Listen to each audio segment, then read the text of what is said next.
আসসালামু আলাইকুম দর্শক। ভ্রমণ করুন, জীবনকে জানুন।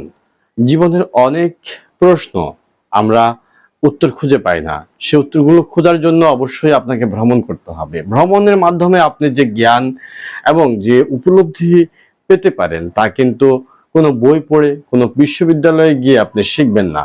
ভ্রমণ আপনার জীবনকে ক্লান্তিহীন, অবসাদমুক্ত এবং একটি সুন্দর ও সুস্থ ধারায় ফিরিয়ে আনতে সাহায্য করে। তাই অন্তত 6 মাসে, 3 মাসে, প্রতি মাসে না পারেন, যদি প্রতি মাসে পারেন 2টো দিনের জন্য হলেও নিজের গণ্ডি থেকে বেরিয়ে আসুন। আর যদি 1 মাসে না পারেন, 3 মাসে, 6 মাসে, অন্তত বছরে একবার হলেও ভ্রমণ করুন।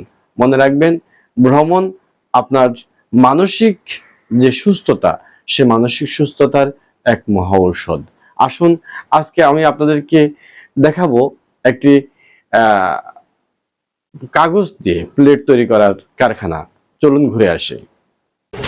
আসসালামু আলাইকুম বন্ধুরা, আজকে আমরা চলে আসলাম কাগজ দিয়ে তৈরি করা যে ওয়ান টাইম প্লেট বা থালা, সেই প্লেটের কারখানায়। এখানে কাগজ দিয়ে ওয়ান টাইম প্লেট তৈরি করা হয়। প্রথমে এই রিল বা কাগজের মন্ড, এটিকে একটি রোলারের মধ্যে তোলা হবে, সেখান থেকে কাগজ ছাড়িয়ে নেওয়ার জন্য। আপনারা দেখতে পাচ্ছেন এটি একটি কাগজের মন্ড। এখানে প্রায় 120 কেজি, অর্থাৎ 3 মনেরও অধিক কাগজ এখানে আছে। তো এটাকে সে ঘুরিয়ে ঘুরিয়ে কিন্তু এখানে নিয়ে যাওয়া হচ্ছে, মেশিনের মাধ্যমে কিন্তু এটা তুলে দেওয়া হবে। আর এটা বেশ কষ্টসাধ্য বিষয়, এটা অনেকটাই কষ্টসাধ্য। এখান থেকে সেই কাগজগুলোকে ছাড়িয়ে নেওয়া হয়। কাগজগুলোকে ছাড়িয়ে নিয়ে এটাকে একটা নির্দিষ্ট আকৃতিতে কাটা হবে, কিন্তু তার আগে এটাকে প্রিন্ট করা হবে। বিভিন্ন কালার, বিভিন্ন ডিজাইন দিয়ে এটাকে প্রিন্ট করা হবে। সেটা পাতা প্রিন্ট, থালা প্রিন্ট, গোলাকার, বিভিন্ন প্রিন্ট হয়। আমি আগে আগে দেখেছি। আপনারা এখন দেখবেন যে এবার রোলারে যেটা স্ক্রিন প্লাস্টিক দিয়েছে, এটা হচ্ছে গোলাকার থালার আকৃতিতে দিয়েছে, যেটা কাগজের সাথে ওই যে প্লাস্টিকটা, সেটাকে তাপ এবং চাপের মাধ্যমে এটা কাগজের সাথে সেই প্রিন্টটা লাগিয়ে দেবে। আপনারা দেখতে পাচ্ছেন অলরেডি সেই প্রক্রিয়া কিন্তু তারা দিয়ে দিয়েছে, এবং এই কাগজটার উপরে কিন্তু সম্পূর্ণ প্রিন্ট হয়ে যাবে। আর এই প্রিন্ট কিন্তু বিভিন্ন রকমের করে থাকে, পাতা প্রিন্ট, থালা প্রিন্ট, বিভিন্ন স্ক্রিন প্রিন্টের মাধ্যমে সেগুলো তারা তৈরি করে থাকে। বিভিন্ন নান্দনিক যে খাবার প্লেটগুলো বা থালাগুলো দেখতে পাচ্ছেন প্রিন্ট হওয়ার প্রক্রিয়া। এখান থেকে প্রিন্ট হওয়ার পর এগুলোকে নির্দিষ্ট আকারে কেটে নেওয়া হবে। কেটে নেওয়া হবে। কেটে নেওয়ার পরে এগুলোকে আবার মন্ড করে, অর্থাৎ সেই রিল আকারে এগুলোকে আবার পাঠিয়ে দেওয়া হবে আরেকটি সেকশনে। সেখানে গিয়ে এগুলো আবার প্রতি 6 পিসের জন্য একটি করে কাগজ, অর্থাৎ একটি ওই 6 পিস থালার আকৃতিতে এগুলোকে আবার কেটে নেওয়া হবে।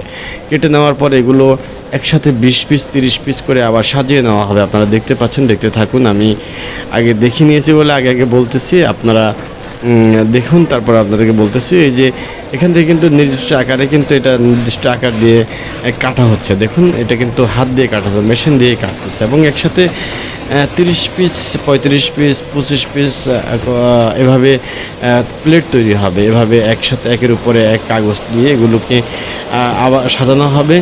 সাজানোর পরে আবার এই এক একটা কাগজে আছে 6টি করে প্লেট। এই প্লেটগুলোকে সাজানোর পরে আবার এগুলোকে এক একটি প্লেট আকারে কাটা হবে। সেই কাটার জায়গাটা আবার আরেকজন করবে, এখান থেকে কেটে নিয়ে যাচ্ছে। এবং এই যে রঙিন বিষয়টি, রঙিন যে প্রিন্ট হয়েছে, প্রিন্ট হওয়ার পরে এখানে চলে আসলো। এই যে দেখতে পাচ্ছেন যে এর কাছে যখন দিয়ে দেওয়া হবে, সে কিন্তু একটা একটা করে প্লেট কেটে একটা একটা করে আকৃতি দিয়ে দেওয়া হবে।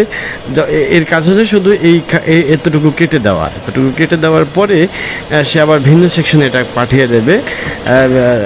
সে হচ্ছে সর্বশেষ যে কাজটি, অর্থাৎ চাপ দিয়ে হিট দিয়ে যে মেশিনটি চালিয়ে পুরোপুরি প্লেট তৈরি করা সে অন্যজন করবে।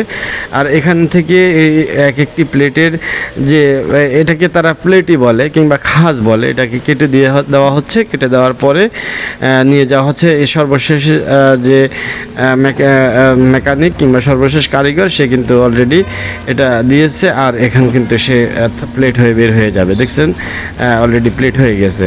এটি ওয়ান টাইম খুবই নান্দনিক একটি সুন্দর প্লেট হয়ে গেল দেখতে।